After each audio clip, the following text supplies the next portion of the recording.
of the intelligence, director of criminal investigations. Huyo na yeye pia ukimwangalia akiongea kuna yale anajua anatufisha. Na Wakenya sio wajinga tena. These are not the days where people will not be able to see through you. Who removed this young man in the middle of the night from a police station? Alipelekwa wapi? Gari yenye ilimtoa inaweza kuwaje police station mzima hawezi wakatupatia nambari ya hiyo gari? Who are the occupants? Who can remove a person from police custody in the middle of the night or in the wee hours of the night? It can only be askari.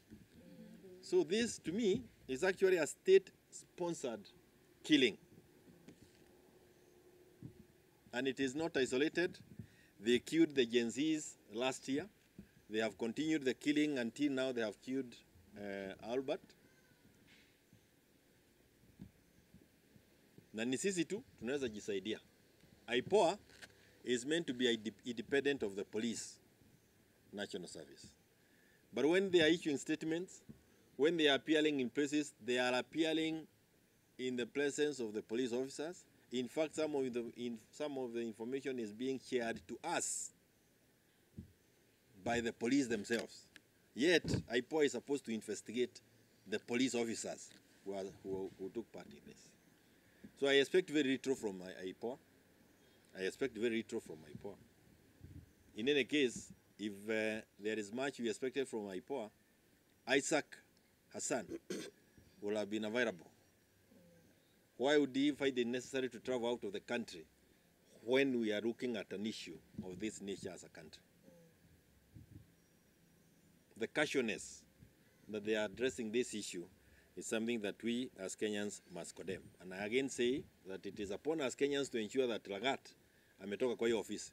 Hata huyu Amini, huyu the director of criminal investigation, hata yeye mwenyewe anajua. How do they switch off cameras at police station? At the police station, you switch off cameras. Why? Because it's a crime scene. And you do not want to be seen. So I think it is important that as Kenyans, we know that we are still going down the cliff. Na Kenya tuko na shida. Na hii shida ni sisi wenyewe tutaitatua. Na tutaitatua kwa kukubali kuungana pamoja, tuanze